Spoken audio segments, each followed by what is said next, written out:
CM2. Le plus important, c'est de voir des élèves qui s'engagent dans des actions parce que c'est former leur engagement de demain.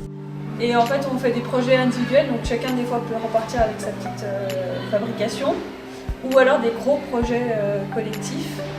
Et là, on crée un objet qu'on garde au collège ou qu'on peut afficher sur les portes. On a fait à partir de matériaux recyclés, dans des bouteilles en plastique, à partir de produits en plastique, une fresque.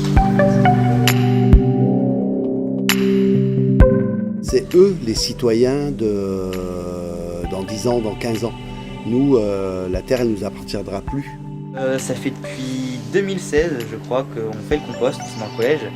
Et après, ce compost, il est réparti entre tous ceux qui ont aidé à le réaliser et des producteurs locaux.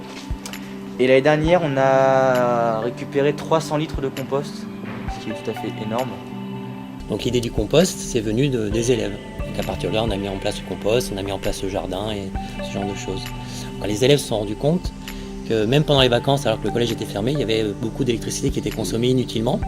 Donc les élèves se sont posé des questions, où est-ce qu'on consomme de l'électricité? Ils sont allés faire des mesures avec des wattmètres, ils sont allés mesurer des consommations d'énergie sur différents appareils, les photocopieurs, et c'est eux qui ont fait des propositions, et certaines de ces propositions ont été retenues par le conseil départemental, et des travaux ont été faits.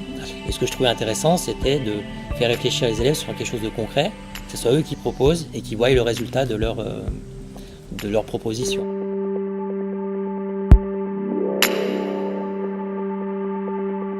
Je trouve que les élèves gagnent en autonomie quand ils sont engagés dans cette éducation et qu'on les engage dans cette éducation.